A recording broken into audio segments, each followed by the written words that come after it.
I'm here with David Beahm from David Beahm Experiences, and The brand new name. We used to be David Beam Design. Now we're David Beam Experiences. Oh, okay, okay.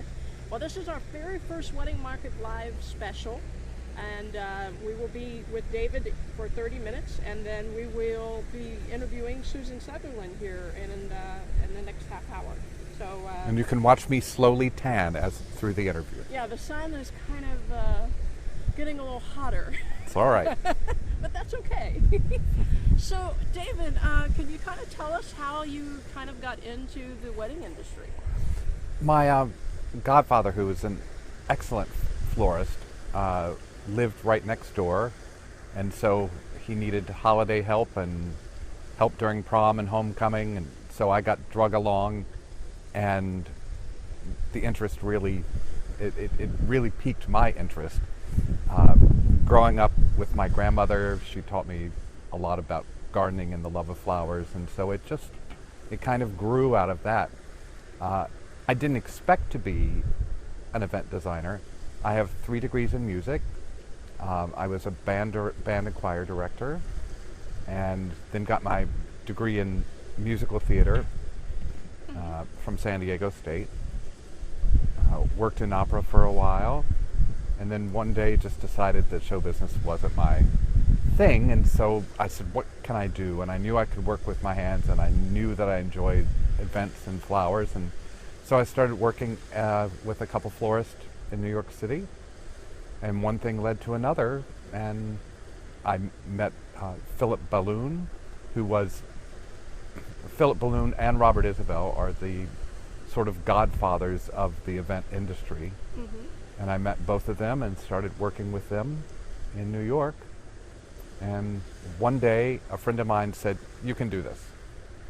So, what did you do before? I mean, how did you transform into this new type of position or idea of a new type of thing to do? I just started in my apartment on 43rd Street. It was a second floor walk up, and I would drag the flowers up there and drag some buckets and do flowers, and I just literally just went around knocking on doors and saying, "Hello, this is my work. I can do this for you. Let me help you out." And from working in special events in the city, I already knew some vendors and some people, so that made the intros a little easier.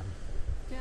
Well, it definitely helps to have connections. So, now you started this, 18 years ago? Yes. 18 years ago.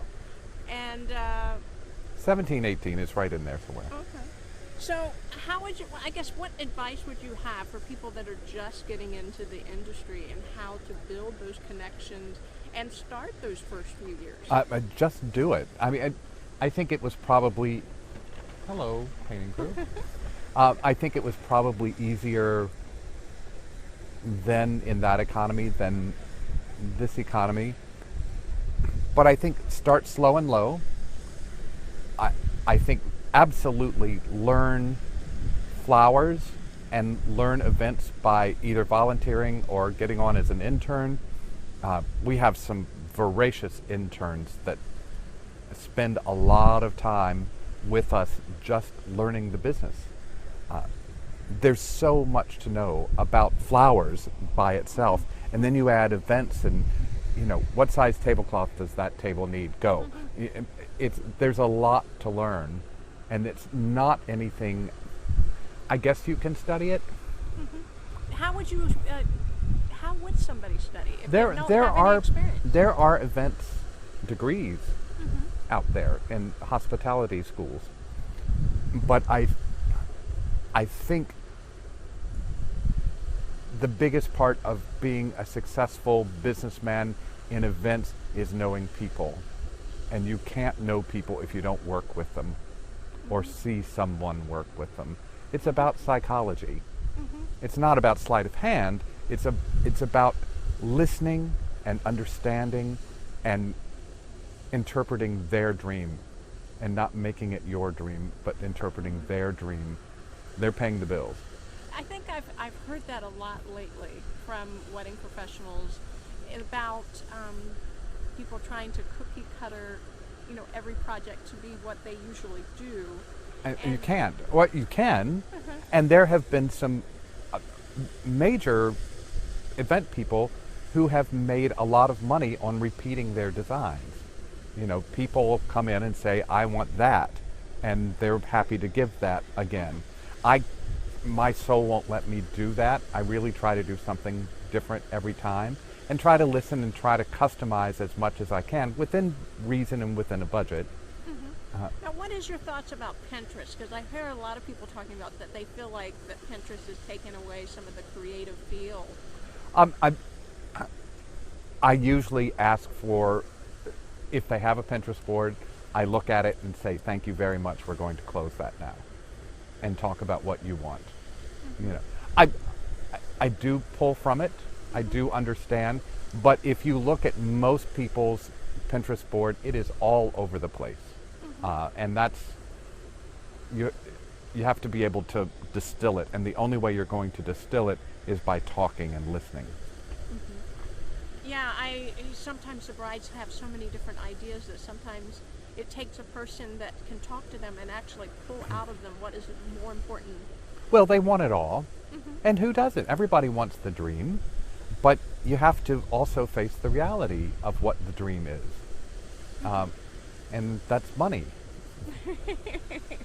Now, how do you educate your couples on what an event actually costs? Because another time I talk with a lot of wedding professionals, and sometimes people don't really have a realistic idea of what things cost. They don't, and before we even get them in the door, we spend 20-30 minutes on the phone with them just talking, and throwing out some numbers and saying, if we say this number, are you going to pass out? Because that's probably what you're looking at. Talking ballparks, not talking specifics, and certainly not saying your wedding is going to cost X number of $1,000, because it's not ever going to be the number that you say. But it's working with them and just massaging them a little bit to see where their comfort level is and to see if it's worth it. Like, we don't set a minimum. I think a minimum is rude, but it has to make sense. We'll do a less expensive wedding if it makes sense. If I'm going to have staff in already and we know that we can drop off this small wedding, we're happy to do it. Why not? I've got the most wonderful freelancers in the world working with me, so why not put them to work when I can? Now, if someone wanted to work with you, what kind of process do they go through? I'm afraid that's kind of get in line. I don't like to say that. I like to include as many people as I can. We treat our people very well. We feed them, we're nice, we don't scream and yell, and we're organized. And so everybody wants to work with us. So you get to know Jeremy and Andrew and David, and just work your way in. I think, I don't like saying it, but to show us what you can do, just say, hi, I'm coming by, I'm going to jump in here for a little bit, and just, because there's a lot of people who think they work hard and think they understand how elegant this business is, when it's not elegant at all on that side. And you really have to be a very hard worker. Yeah. Now, you've done some events with corporates as well as really high-end clients. Can you name some of the clients that you have worked with? The corporate, well, some of the funner have been Target and McDonald's.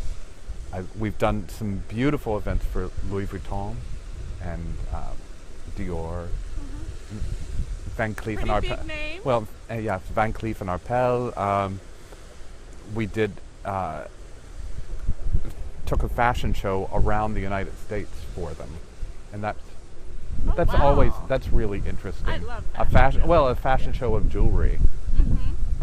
We would, and it was in partnership with Neiman Marcus, and so we build a little Parisian cafe in the Neiman Marcus and invite VIPs, and they would come and see the more spectacular pieces. And the real joy of that is having a model from the Midwest, and I say, now honey, this necklace is $1.5 million that I'm putting around your neck. You can't go out of our sight, okay? Yeah. But as far as getting ready, working with a couple, what would you say has been some of the best weddings that you have worked with? With couples. I think this word is going to get overused very quickly, but I think it really describes the millennials and the people who are asking for weddings now, and that's authentic. It's the weddings that speak to them and tell their story, and not the story that their mother wants to tell, or not the story that they read in the magazines. I think it's the story that they want to tell, and they're very creative. The internet has changed our business more than we could have ever expected. People are coming in very educated. One, about sourcing. They think they know the sources. They don't quite know the sources, and they don't quite know how to get it there. But they have ideas, and they have good ideas, and it's really kind of nice to help them along with that. But it's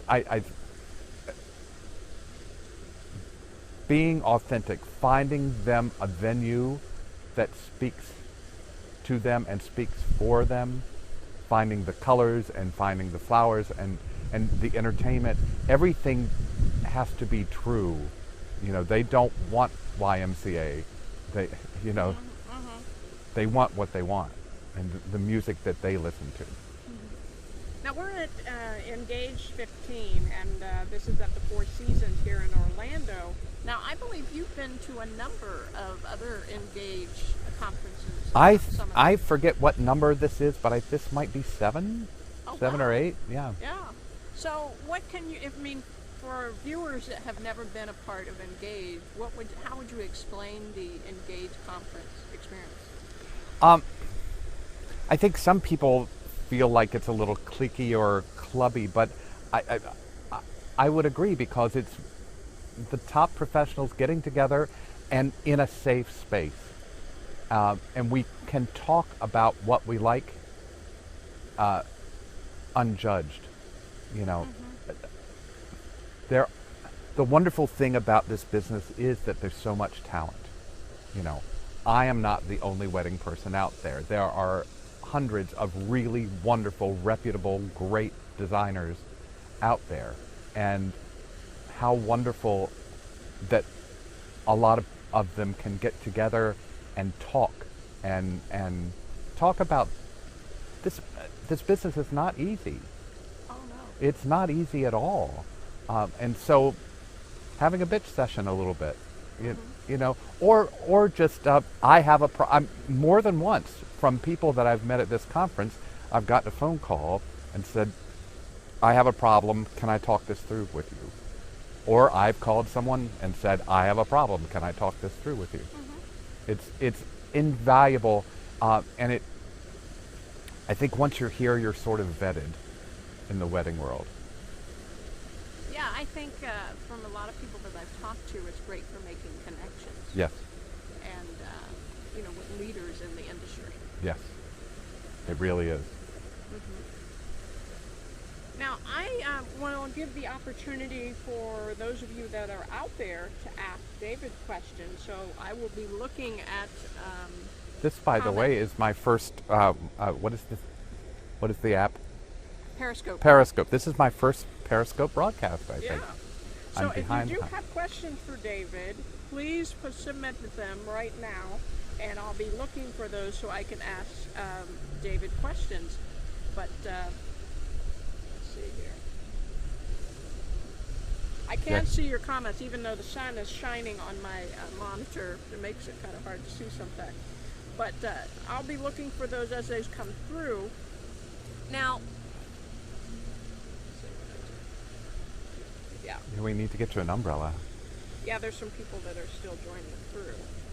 But I'll keep looking for those as they come through. Thanks for the hearts coming through. And if you want others to also be able to ask David Beahm questions, please share this broadcast on Periscope as well as Facebook and Twitter. We would certainly appreciate that. But now we're also here. You said that Four Seasons, I guess, has just opened this year. Now you arrived yesterday. I haven't been able to even see any parts of the hotel except for setting up for this video shoot. What has been your thoughts over the Four Seasons? It's beautiful. We went up, a bunch of us got to go up to the bar that's up top, and you can see the Magic Kingdom and Epcot. So we got to see both fireworks shows last night simultaneously, and that was pretty special. But it's a beautiful, beautiful property. And what you can't see over there, there's a whole river thing going on. There's a little something for everybody here. Yeah, I will be glad to be able to check that out this afternoon. Now, for those that maybe haven't been a part of the Engage Summit, like this afternoon, people will be registering, and then there's a party tonight. So tonight's party is like a welcome party. So we'll see what we can show this evening of the welcome party, but it's the pull out the stops party. Now, can you kind of tell them about the gala? The gala is on Friday here at Engage 15. What could you tell someone about the gala that has never? Well, I think what's really special is that people step up and show off their wares. Whether it's Karen Tran decorating a ballroom in Grand Cayman to within an inch of its life in flowers, and it's all about a little showing off, the entertainment people showing off and putting their best foot forward, and the venue showing off and putting its best foot forward. So if you're ever going to impress a group of wedding professionals, this is the group probably you want to impress.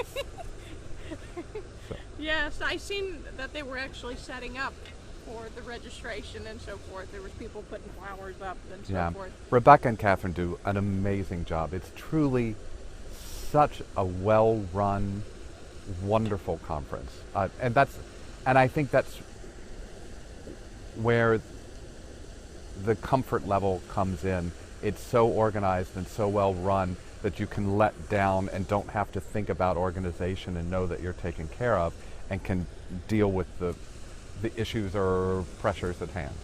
Mm-hmm. Yeah, well, what kind of events, you have any events coming up that you would like to share or talk about that you're working on?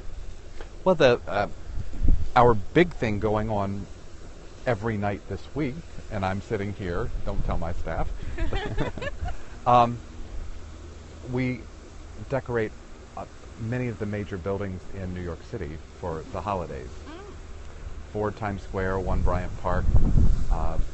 Tonight, 1 World Trade Center gets installed, or tomorrow night, and a lot of other buildings up 6th Avenue.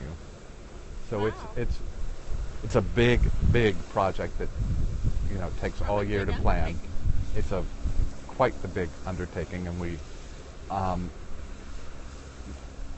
the client really likes the elf magic to happen, so everything gets installed at night. So when people come to work the next day, it's just there. They don't ever see how it arrives or goes away, and it's a lot of work.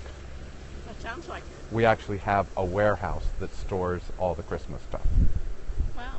Now, do you have like a warehouse or something for all of your projects? I mean, you would have to, I would think. Absolutely. Yeah, we have we have 2 warehouses in the Bronx where we produce. One's more storage and the other is production and storage. So yeah, that's, well, we were talking earlier, I know that we were talking about that you even get involved with custom-made tablecloths and linens. It's my pet peeve to have a linen that's... Look, rental linens serve a really wonderful purpose. They make lots of events really beautiful, and I think a tablecloth is so important. But if I can do a custom tablecloth and have it brand new and feel brand new and look brand new and fit correctly, I'm going to do that every time. Yeah. Yeah, I think that there's sometimes, certain color schemes out there that, a bride might want or so forth. And you might be able to find it in the rental, but not always. Yeah, Not and always. we have just racks and racks and racks of upholstery and just unusual fabrics that we can make into tablecloths. It's not an inexpensive proposition, but sometimes we can almost do it at the same price as a rental. Now, with all the technology that has been taking place in the last few years, with Do I look social- like Mr. Technology? I'm amazed at this. I think this is just... Well, with social media, with technology, what has been your thoughts about the social media and marketing? I think social media changed my business, changed the whole face of my business, and put me on a world stage that I don't believe that I would have been on without it. Engage really helped put me on a world stage. With the social media? Yeah. Yeah. So, as far as like a weekly basis, do you do the social media yourself, or do you have Mostly, people on board? Sammy, who you've spoken to, my company manager, does some of the... She's like, oh, it's Throwback Thursday, or it's Wedding Wednesday, we have to do something. But all of the stuff on Instagram and Facebook is mostly mine. Okay. I kind of do an amalgam of my personal and business life. It's at David's Snaps, 2 S's. Okay. Now, with web, everything has been changing. With the website being mobile and all of that. Have you seen our new website? That just went I up. did. That I just did. went up It a was couple really months ago. nice. We're very proud of it. I think it speaks more of who we are, and it's a little more fun. I think our last site was a little serious, and I think scared off some people because we looked so highfalutin. This one's just like, okay, relax. We can do a big party, but we can have fun too. So where could they find the new website? DavidBeahm.com, and it's B as in boy, EAHM. Okay, yeah, check it out. I just checked it out last week, and it's awesome. Yeah, you get a little tired looking at all the things that you've done. Like, oh wow. With the way marketing is, all the websites have to be mobile. They have to have a certain look, or they'll go on. They just go on to some, look at something else. Exactly, and the technicalness of our site was really considered. It was. So how long did it take you to put that website together as far as working with someone and doing that? It was probably a year and a half. Oh, wow. Yeah. It could have been a little quicker. We drug our feet, they drug their feet, we drug our feet. But, with love to all the web people out there, they don't quite understand time is of the essence. Yes. It's a lot of, I will get it when I'm ready. So. Yeah, well, and it's better to take the time to know exactly what you want instead of just hurrying up and then, I see, unfortunately, like new wedding professionals that get in the industry and they just put something up. Yeah. It would be better not to put something up until you had it right. Yeah. I think it's my personality of like, look, this is what we did. But there is a couple websites out there who are just like, here's 3 pictures, guess what else we can do? And it's probably effective for them too.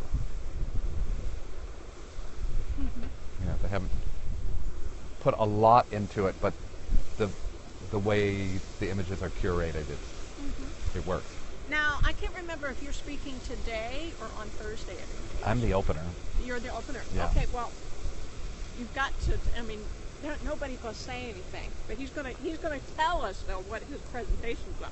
You've got to tell us what your presentation. I'm going to be talking about what it is, the privilege of doing what we do. It is an absolute privilege to be trusted with a budget and with someone's joy. How many how many jobs out there can say you are hired to bring someone joy? And we're very lucky in this business, and I want to assure that people keep that in their forefront. Because there are times when you just go, oh God, what have I done to my life?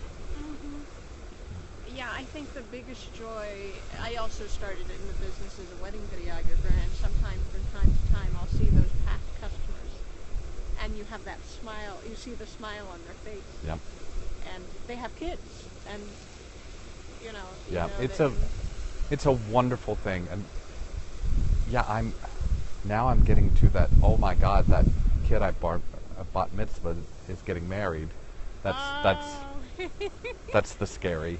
Well, you can do so many other events, compared to some wedding professionals that just do weddings.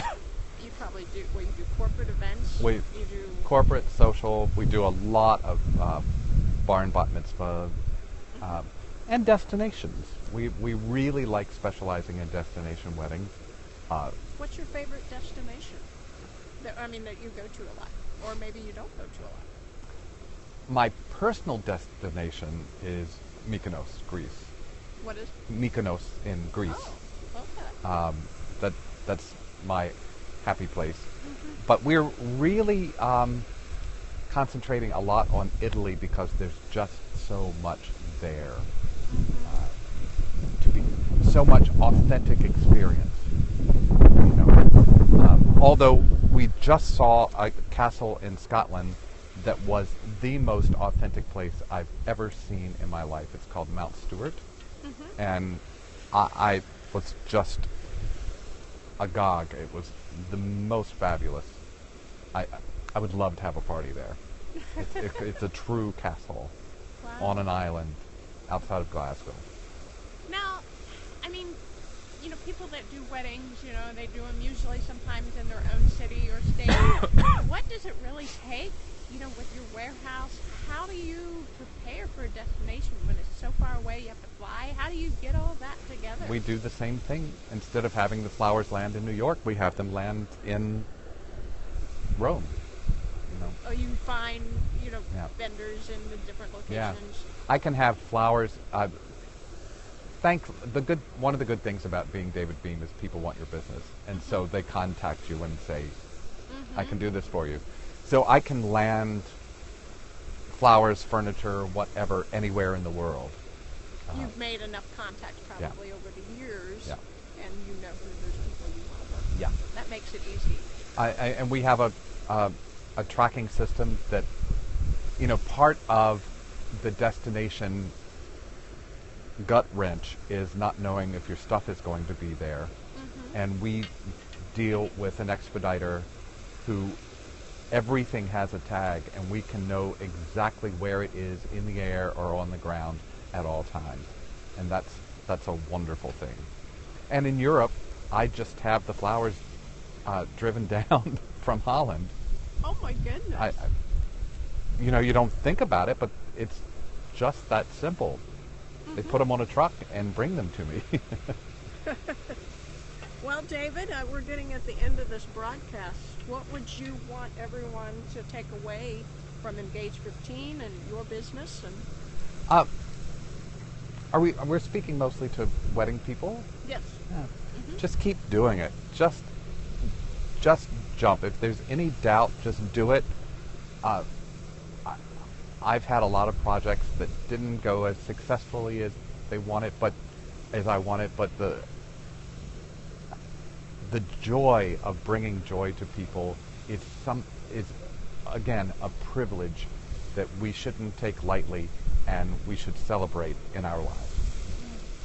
Well, David, thank you so much for coming on to the first wedding market special from Engage 15.